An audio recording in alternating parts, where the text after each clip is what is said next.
Iron Supporting Food Banks collects food and cash donations for needy families in Newham Borough and beyond.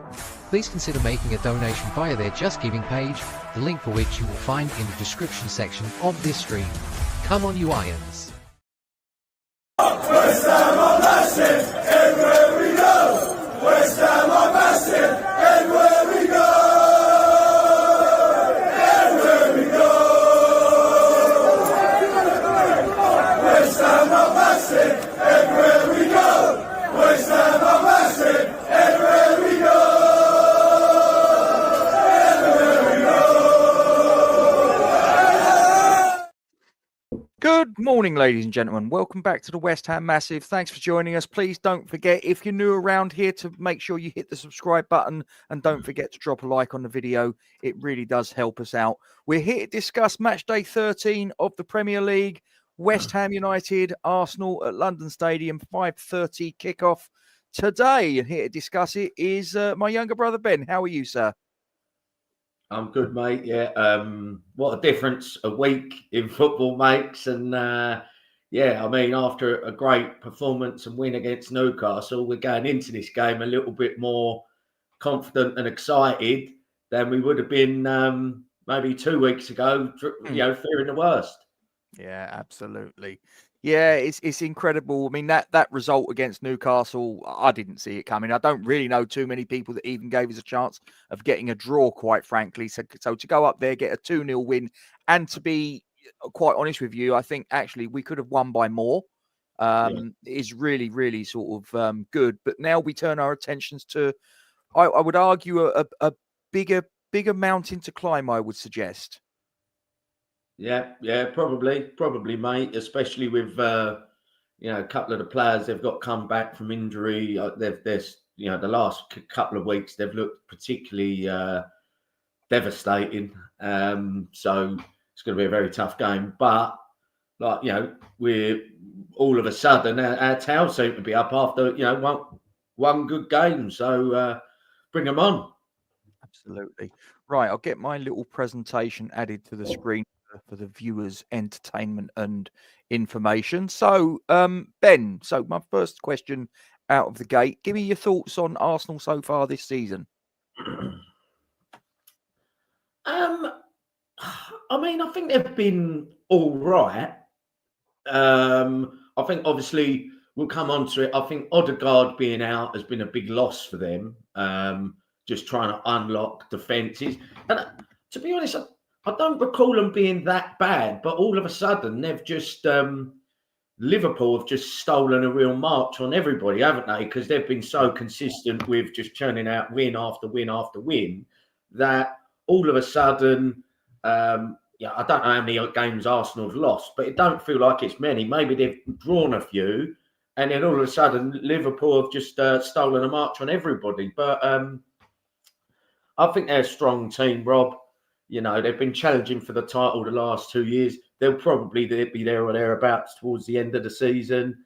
And, I think, they're a top side. And we're going to have to be at our very best, like we were at Newcastle, that we didn't have anyone that was below like a 7 out of 10. It was a real team performance. And something that really pleased me was the sort of the distance covered stats. And we're going to have to, that's got to be the benchmark now, that, Bowen's got to be in that dressing room before the game saying, guys, unless we run our nuts off like we did against Newcastle, we're not getting a point out of here. So there we go. Yeah, absolutely. I'll probably also just say to people that have keep your eye on the ticker at the bottom. It will intermittently change. One of the bits of information you're going to get are the officials today. Hopefully they're a little bit better than David Coote. Did I just say that out loud? I'm very sorry. Very unkind of me. So yeah, I mean, now turn to the opposition key player for you. Who is the player that in a red shirt on the opposite side of the park this evening that you're looking at and thinking, that's the guy that we've got to shackle to maximise our chances? I mean, Rob, it's very difficult to pinpoint one in the Arsenal side because they've got they've got top players everywhere. But I think I mentioned him earlier. I think Martin Odegaard. I've always really liked him as a player. I recall them having, before he signed for them, they had him on loan. And I think it was during COVID. I think we was 3-0 up at half time. Yeah. And then they got us back to 3-3. And he was just like a maestro in midfield. And actually, Rob, that season we finished above Arsenal. People might forget, but I fucking don't forget. Yeah, we finished above Arsenal, and I was thinking, let's go and try and buy Odegaard. Do you know what I mean? We've got him on loan. Like, he's just, I genuinely think, in terms of midfield, it's him and De Bruyne that are in a different league than everyone else in the league. Do you know what I mean? In terms of creativity, controlling the game. But, I say that, Rob, Saka on his day is devastating. Declan Rice is an unbelievable player. Saliba at the back is one of the best centre halves. So that, Rob, they're challenging for titles for a reason, because they've got top players all over the pitch. But that doesn't mean we don't have a chance against them. It's football's football, and as you can see there, Rob, they've had a few. They haven't been on well. And actually, you look at that, Rob. Can you go back to that graphic that you've just got rid of? Hold on, it's set up automatically. Hang on a sec. Let me just press a button. Right. So here we are. We've got title challenging Arsenal, and you've got West Ham, who, if we'd have lost the last game, you'd be thinking our manager's going to get the sack. Well, our form is better than theirs, isn't it? It's, factually, in the last 5 games, they've won 1 game. Yeah. Lost 2, drawn 2, and we've won 2, drawn 1, lost 2. So, marginally, ours is better. Yeah. But, if I'm sitting here now, Rob, I would absolutely snap your hand off for a point. Yeah, I think I'd be inclined to agree with you, Ben. So, who do you think's the key player for us? Just to sort of spin that question on its head. Who's the West Ham player that we need to see an 8, 9 out of 10 performance from? Do you know what, Rob? I actually think, and this is who I think we need, and he's due a big performance. I mean, I hear he played well midweek. I think it's actually Mikel Antonio for me. Okay. Yeah, because I just feel like, unless he makes himself busy, we could just be, it's likely they're going to have most of the ball anyway, aren't they? Mm-hmm. But I think if he's just lazy and not really busy in himself, then their defence will just keep the ball, and then all of a sudden they'll just convert it into midfield, and it could just be wave after wave of Arsenal attack.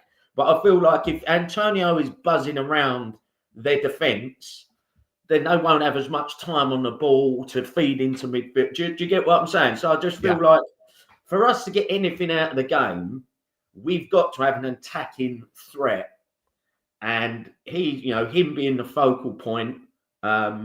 He's the one that could be the catalyst for that.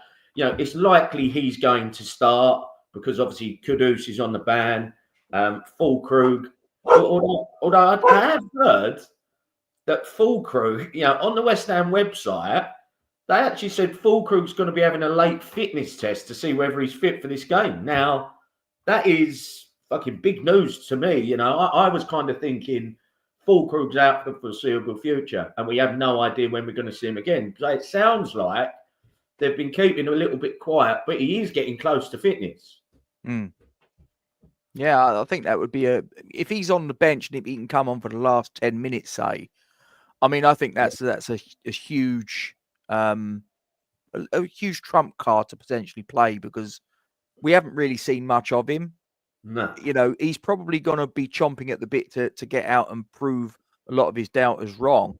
I mean, there's all this stuff about he's homesick and all the rest of it. I mean, that's just typical, isn't it? We get the one German that sort of like pines for sort of like the Bavarian mountains or whatever. You know what I mean? It's like, No, but do you know what, Rob, though? I could understand how that would be the case because, let's be honest, he's a professional footballer. He wants to play football.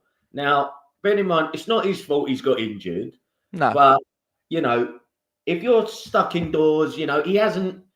The only way he'll get integrated into the country and into the team is by playing football. And the fact that's been taken away from him, I can imagine if he was just sitting at home, you know, trying to rehabilitate himself, resting up, doesn't know anyone in this country, he might be homesick. I think that's totally reasonable that he would be. But once he gets out on the pitch and starts scoring goals and contributing, he'll forget about all that, you know. So you just get him out on the pitch. Fair play. So let's I'll do some team news. So Fulkrug, as I say, there's a possibility of a late fitness test. So we'll wait and see on that. I'm not holding my breath, but if he's on the bench, then that's an added bonus. We know that Mohamed Kudus is out. I believe this is the last game of his ban, is it not? I'm pretty sure. I believe so. And I must admit, Rob, I know we're going back in history. A 5-game ban for what he done, I think, is actually quite harsh. Like he done, you know, what did he actually do? I mean, he pushed his arms out and fucking 2 geezers fell over. It was embarrassing. Yeah, well, it was because it was against one of the top 6 cabal of Premier League teams, isn't it? So, but we move on. It is what it is. There's obviously a little bit of a concern over Jean-Claire Todibo. He obviously came off with an injury against Newcastle, so he will be someone that may or may not make the starting lineup. Now, I suspect that if he doesn't, then it will be Mavropanos against his old club. Who can forget the game at the Emirates? He got a goal in the second half from a corner, headed in. So I'm sure he'll be, if he takes to the pitch, I'm sure he'll be absolutely buzzing to sort of face his old team and test himself. But as for the opposition, Ben White and Takahiro Tomiyasu are both out, and Gabriel, he is a bit of a doubt. He came off injured against Sporting Lisbon, but I got a funny feeling we're probably going to see him lining up against us this afternoon, but you never know. But that's the team lineup. So okay, Ben, let's the squad news. Excuse me, not the team lineup. Let's talk about the lineup. Ben, what would be your starting 11? There's mine. I think it's going to be. It's going to be. Yeah, I think you know yours. Yours is probably one player out from what it will actually be. And, you know, I'd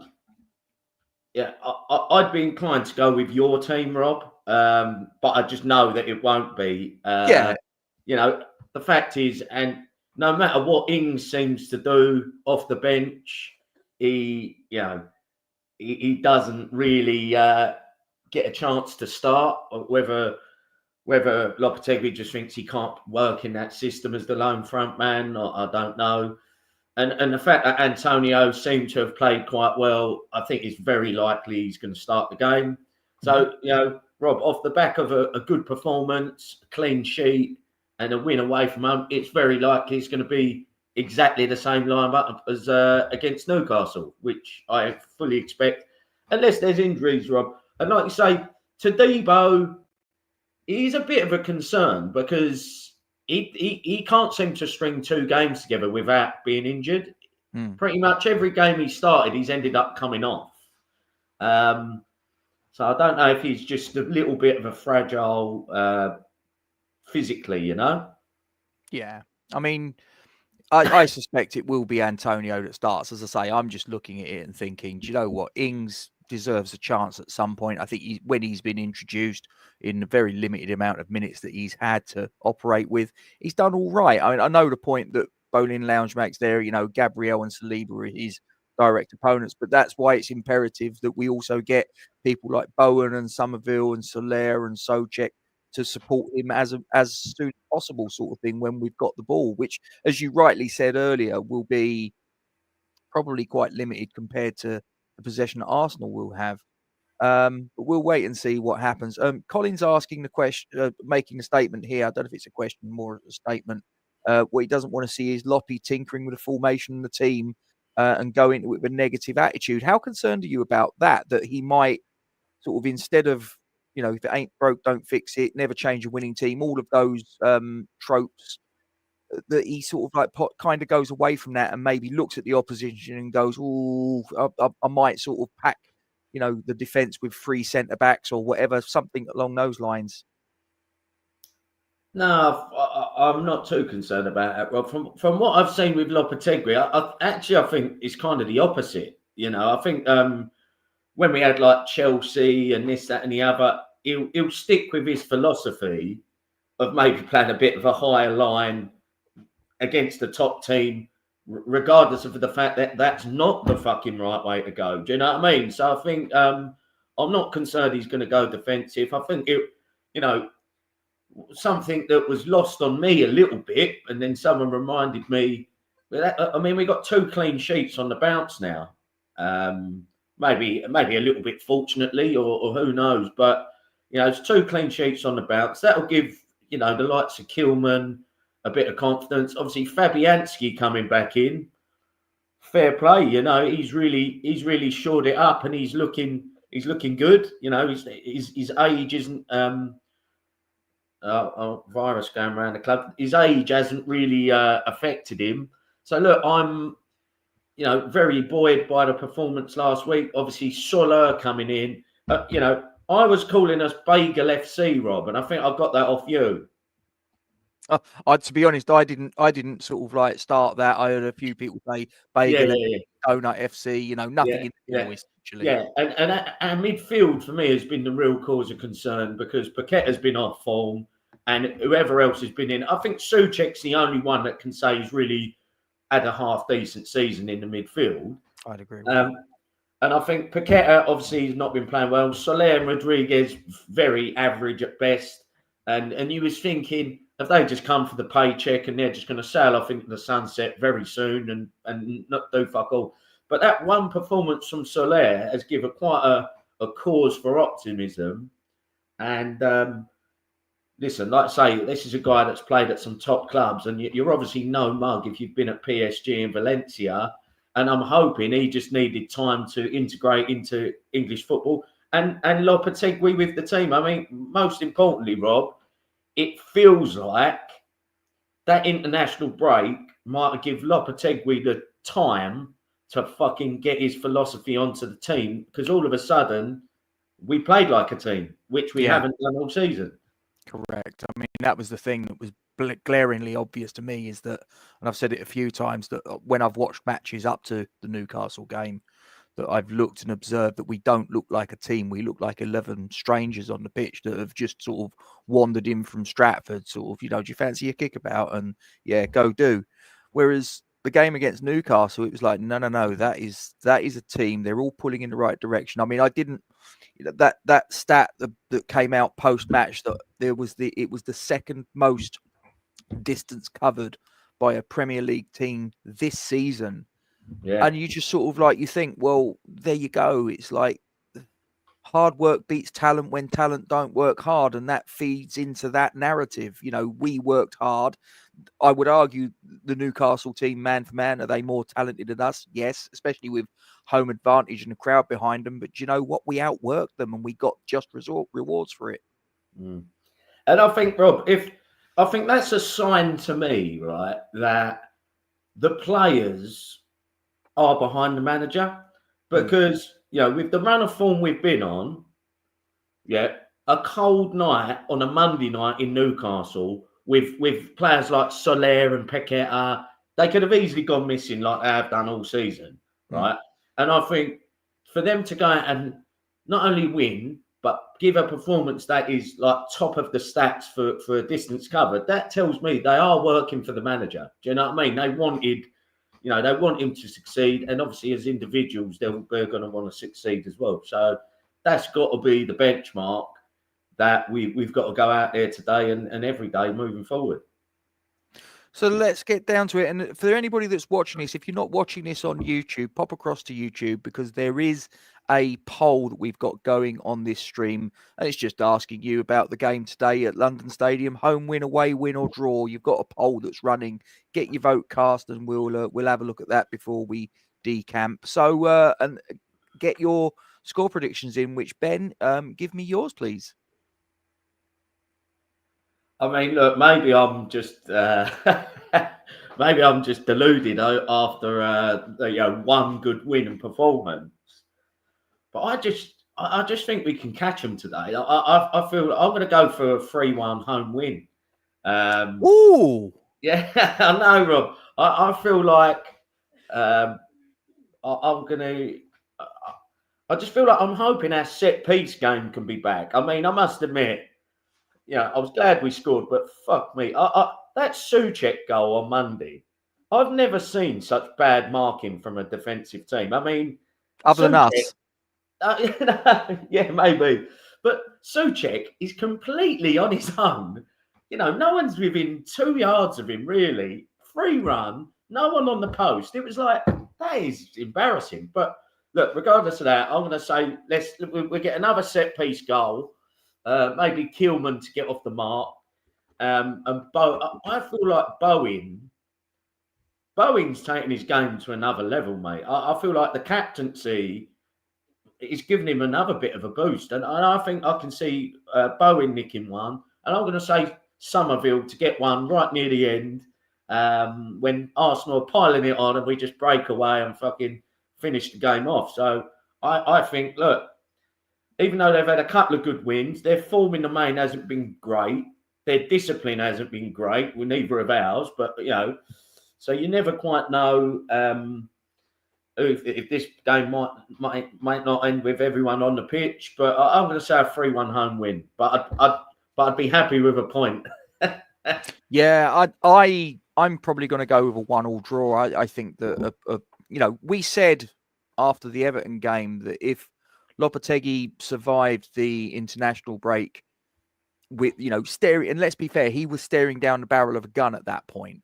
Yeah. And I'll be honest, I didn't think we'd get anything out of Newcastle or Arsenal. So, if we can come away with a point, having picked up 4 points out of an available 6 in those 2 games that I didn't think we would get a singular point, let alone anything else. Really good outcome. Now, whether that is going to change the direction of travel as far as the hierarchy at the club's concerned, because as I say, I've heard from a number of different sources that before the international break, apparently they'd already made their mind up and that Lopetegui's time was up. Now, I think it would take someone quite brave to, on the back of, if we do get a win and a draw in those 2 games, I think it'd take quite a brave individual or a foolish individual to still go ahead and pull the trigger regardless, just when it looks like possibly, like you say, that international break, maybe, just maybe, the mantra, the Julen Lopetegui style of play, his philosophy, if you will, is just now starting to really embed itself in the players. And just as they're starting to get it, whoosh, out he goes, in comes someone else, and they've got to start again. I don't know, mate. I mean, a lot of it will hinge on today. If we see 11 strangers on the pitch again and we get ripped a new one, then I think I'd be like, okay, yeah, maybe that result at Newcastle was just because, don't forget, I mean, I don't know if you remember, in the dying days of the Manuel Pellegrini game, we went to Stamford Bridge and won 1-0. So it can happen, and we still ended up sort of like losing a raft of games after that. The last one being at home to Leicester just after Christmas. They pulled the trigger on Pellegrini, and then it was the second David Moyes stint. So I just hope that result at Newcastle is a platform to build something on and isn't another false dawn. Yeah, look, Rob, I don't think that. You never know, right? But look, the chances are the most likely outcome today is we get beat. Probably, yeah. So it's the manner of the performance. I genuinely don't think. There's no way I believe that they know they're going to pull the trigger on this guy. Because if they did, they would have done it 3 weeks ago after the Everton draw, and it gives someone, a new manager, a few weeks to get loose to the team. That's my view. I don't care who's told who anything else. I just can't believe that a chairman would be so stupid to know they're going to sack someone, but just wait for no apparent reason when it could give the new manager a chance to think. If there's a good performance today, regardless of the result, then Lopetegui's got more time. And I think actually after this game, the run of fixtures isn't too bad. And then you can start to see what the guy's all about.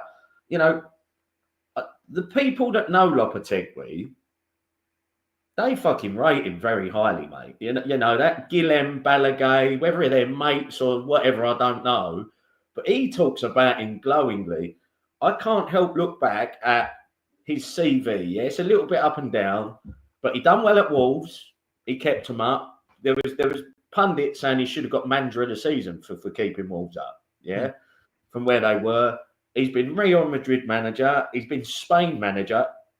The guy is not a mug, and I just think I was probably getting a bit, should we pull the trigger on this guy? Because the performances had been pretty poor. Yeah, you can't lie. But I just keep thinking back to Unai Emery at Arsenal. And I remember watching them thinking, this guy is useless. What an absolute bum. He hasn't got a clue. But look at him now. Look at what he's done. That if you think, actually, if you can just acknowledge that it's going to be a bit up and down with the new players. But, in the last few games, Rob, we've beaten Man United and Newcastle. Yeah. They're not exactly bum teams, are they? Yeah. Speaking of bum teams, morning, Chris. I'm only playing with you, mate. I'm only playing with you, Have they appointed Ruud van Nistelrooy? They have. Mate, they might as well fucking just go down to the Championship now. That's fucking... That's Chris just turned off. Mate, that is fucking ludicrous. I mean, do you think? Has he ever? Where was he before? Was he manager in Holland? He managed PSV. Well, yeah. And let's be honest, all the top Dutch managers they don't half do well when they come to the Premier League, don't they? Fucking. Well, all right. For every Arne Slot, I'll give you Ten Hag and fucking Frank de Boer. Mate, they don't fucking succeed ordinarily, mate. This is a guy. Everyone was thinking they're going to appoint Moyes, yeah, and that would be a fairly mate. But that would be a fairly logical appointment. You're in a dogfight. You need to start. You appoint David Moyes, and you're pretty much guaranteed that you won't go down, mate. Ruud van Nistelrooy is a massive risk, and I cannot for the life of me, think why they've sacked Steve Cooper. I think, what did they expect them to be doing at this point in the season? They're not in a relegation zone. I think it's a ludicrous sacking and a ludicrous appointment. And I think as a result, Leicester will go down. Sorry, Chris. Ben's only giving his opinion. Yep. It is what it is. Right. Okay. Well, I think that's probably us done, Ben. So, guys, thanks for watching. Before you disappear, I will just refer myself back to the poll and I will end it. And we've got 45% of the audience say it's going to be a home win. 36% of the audience saying it will be an away win, with 18% of the audience saying it will be a draw. So there you go. Right, well, we're going to disappear. Before we do, thanks for joining us, guys. Don't forget, before you disappear, to drop a like on the stream. If you are new around here, don't forget to hit the subscribe button as well and hit the bell, and you'll be notified of anything that pops up on the channel as in when it does. Thanks for your company as well, Ben. That's right. Yeah, great to be here, Rob. Cool. And don't forget, guys, to give your supports to the Iron Supporting Food Banks charity. If you see any of the good ladies and gentlemen with the Iron Supporting Food Banks logo, please don't forget to sling a few bob in the tin, and we'll see you again soon. Come on, you Irons. Iron Supporting Food Banks collects food and cash donations for needy families in Newham Borough and beyond. Please consider making a donation via their Just Giving page, the link for which you will find in the description section of this stream. Come on, you Irons!